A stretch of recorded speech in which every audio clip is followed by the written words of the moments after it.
келмеші деген сияқты, артымнан жүгірмеші деген ән арнады сізге. Иә, соны мен өзім де түсінбей қалдым да, Балауса ханым, бұл қызға не керек депші. Ары қарай мен жауап жазбадым. Жанерке? Иә, Балауса ханым, мен жазғаным бар. Себебі мен енді сол эфирдан шыққаннан кейін екеуміз сол сөзге келіспей, енді қатты бір бет жыртысып ұрысқан жоқпыз, бірақ сөзге келіспей қалғанымыз бар. Не нәрсеге сөзге келіп қалдыңыздар? Айта берейін ба? Нені? Жоқ, сен не үшін звондағаныңды айтса, сенің таныстықта жүрген мысалы үміткерің бар. Оны айтам ғой, ол не важно болып тұр ғой мынаның қасында. Хабарласқаннан бұрын екеуіңіз ренжісіп қалғансыздар ғой. Сол ұрыстан кейін бұл кісі хабарласқан сізге. Яғни ұрыста не болды? Сіздер не үшін ренжістіңіздер бір-бірлеріңіз? Ол мәселені талқыламай-ақ қояйық. Неге? Сол, просто ол адамның аты аталған қалап тұрған жоқпын бұл жерде. Ал атын атамай-ақ қойыңыздар, бірақ бұл бір бітпей қалған екеуіңіздің араңыздағы сезім бе, әлде ол мүлдем басқа бір мәселе ма, шешілмей жүр? Жоқ, ешқандай сезім емес. Демек, басқа бір жанның қатысы бар? Иә. Сол мәселе бойынша ұрысып қалған болатынбыз, сезім туралы емес ол жерде. Сосын мен эфирдан қайтқаннан кейін енді анаммен сөйлескен болатынмын. Сол кісі айтты маған, енді сендер бір-бірін қайта-қайта эфирда бір-біріңді төмендетесіңдер, сен енді өз әніңді арнап отырсың, болды артына жүгірмеш деп, ол саған Жанерке сен жағдайға қарайсың, адамның көлігі үйі болмаса қаратып алу қиын деген сияқты нәрселер айтылып жатыр. Сол бүкіл дүниені қойыңдар, болды, болмайды, Жанерке сен ақылың бар қызсың ғой, мен саған ондай тәрбие берген жоқ едім ғой деп анам өз ренішін айтты да.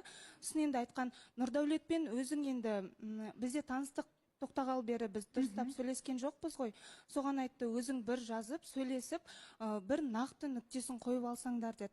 Соған мен енді Нұрдәулетке өзім жазып едім. Бұл кісі айтты, қой жоқ, сөйлеспей қояйық, ертең эфирде айтып жүрерсің деді да. Соған мен де қоя салдым. Ал енді звондағаным, ол кезде енді Саддәулет айтқан еді, звондап сұрашы деген сияқты қайықта жүр деп. Сол үшін ғана звондаған болатынмын. Жоқ, енді Саддәулеттің айтуы бойынша іздеген ғой мені. Саддәулеттің өзі тікелей хабарласа алмай ма сізге? Жоқ, хабарласа алады ғой. Сол енді Саддәулеттің айтуы бойынша Жанерке мені іздеген болып тұр ғой. Жоқ, ондай нәрсе болған жоқ. Оны саған қалжыңдап айтып отты ғой бағана. Мен қандай кезде қалжыңдайды, Саддәулет өзіңіз айтыңызшы. Балауса ханым, кеше біз өзіміз жаңағыдай тірліктеріміз бітіріп, сол кезде бір қымыздатқанымыз бар. Сөйтіп Жанерке маған звондап қалды, бір жолға шығасың ба деген сияқты. Мен айттым, жоқ, осы апта шықпайтын болдым, келесі апта может быть деген сияқты. И сосын сөйлесіп жатқан кезде мен Нұрдәулетке звондадым, Нұрдәулет Алматыда осы 2 күн аралығында. Содан кейін мен Жанеркеге айттым өзім, Жанерке, Нұрдәулетке звондап көрші, мен телефон алмай жатыр, что-то өзің бір жауабын бір жібересің ба дедім. Бірақ Жанерке сөйлеспедім деген маған. Сөйлесе алмадым, вообще телефон алған жоқ деді, хорошо онда дедім. Болды, сөйтіп бітіп қалды. Ол Жанерке, жаңа сіз айтып жатсыз ғой, анам айтты, бір ауыз сөйлесіп, бір мәмілеге келіңдер деп. Бірақ енді әрине ақыл айтылады, бірақ сіз өзіңіз, мен осы не айтқым келеді деген сұраққа жауап бердіңіз ба? Мен не қалды арамызда сөйлесетін? Мен нүктесін қойып едім ғой, ән салып, айтарымды айттым ғой, не қалды бітпеген деген. Әлде сізде бар ма бітпей қалған, айта алмай қалған нәрсеңіз? Негізі Балауса ханым, енді бұл жерде адамдарға сезім, махаббат деген нәрсе білмеймін кімге қалай, бұл кісілердің түсінігінше, бірақ көп адамға бір ойыншық сияқты көрінеткен да. Менің енді расымен ішімде бір көп сұрақ қалып қалды, жауапсыз. Біз енді таныстық тоқтағаннан кейін сөйлескен жоқпыз. Енді менің бір ішім қатты күйетін бір дүние, сезім енді ашылып келе жатқанда, ғашықпын деген сөздер айтылған кезде, арамызда бәрі жақсы болып келе жатқанда, бұл адамның бір мезетте алып артқа шегінуі қатты менің мына жерінде бір сұрақ, үлкен сұрақ болып қалып қалды да. Қалай сонда кеше ғана менің қасымда, менің ең жақын болып жүрген адамым бүгін бір мені танымайтын адам сияқты қалай ол отырады деген сияқты менде көп бір ойлар да. Мен осы ой үшін мен шыны керек, мен қазір даже дұрыс ұйықтай алмаймын. Не істеп жатсам да ойыма постоянно осы нәрсе айнала береді да. Сонда мен қалай бұл адамның сөздеріне қалай тез сеніп қалдым деп постоянно өз-өзімді кінәлаймын да. И осы сұрақтардың жауабын мен әлі күнге дейін ала алған жоқпын. Бәлкім мен енді анам айтқанмен де мен де ойладым, мүмкін бір рет сөйлесіп өзінен сұрап көрермін деген сияқты. енді баласақан сұрақтар әлі де болған болып тұр ғой, Нұрдәулет. Енді өйтіп ұйықтай алмайтындай, өйтіп переживать ететіндей отношение болған жоқ қой екеуміздің арамызда, дұрыс па? Екеуміз қыз бен жігіт болып жүрген жоқпыз. Просто таныстық болды. Бір аптаға жетті ма, жетпеді ма, сонымен тоқтады. Қазір үміткермен де таныстық болады, дәл солай.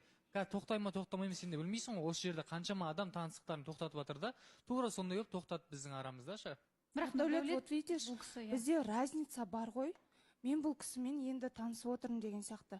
Ал екеумізде қалай болды? Екеуміз таныстықтың алдында уже бүкіл дүние басталып қойып еді ғой.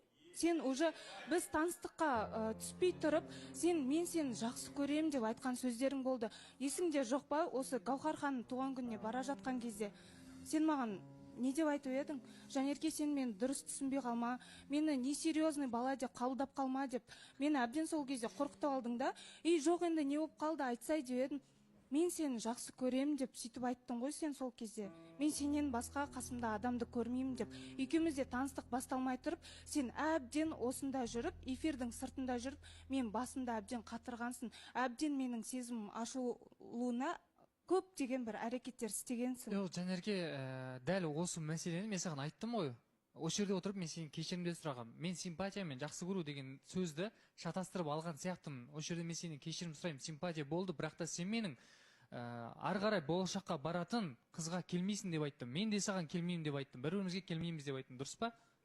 Нұрдәулет, сонда сіз қазір барлығын Жанерке, сен дұрыс түсінбегенсің, менің сөздердің орнын ауыстырып алыппын, мағынасын түсінбеппін деп жауап жатсыз. Баласахан, мен қазір түсінемін, екеуіңіздің араңызда ештеңе жоқ, мен сізді артық кінәлағым да келмейді.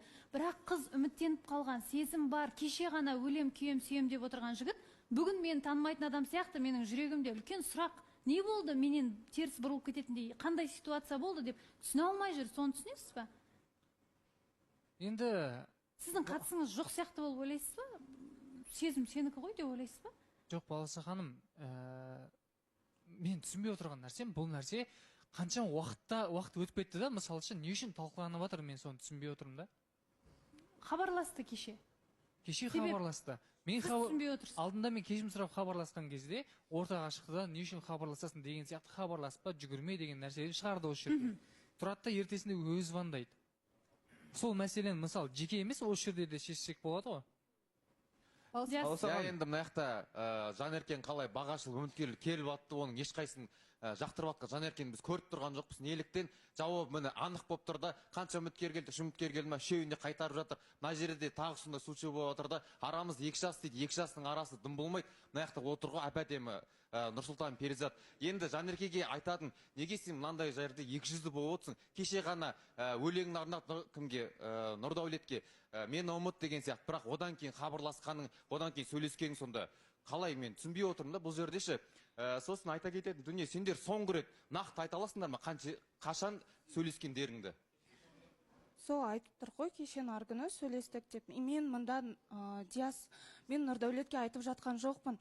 Пожалуйста, екеуміз қосылайықшы деп мен оған сөз салып отқан жоқпын. Диас бірінші тыңдап алшы мені. Жоқ, тоқтай тұрыңдаршы, мен сөйлеп жатырмын ғой. Жоқ, или мен көрініп тұрған жоқпын ба? Айтып жатырмын ғой, мен бұл кісіге айтып жатқан жоқпын, екеуміз қайттан қосылайық деп.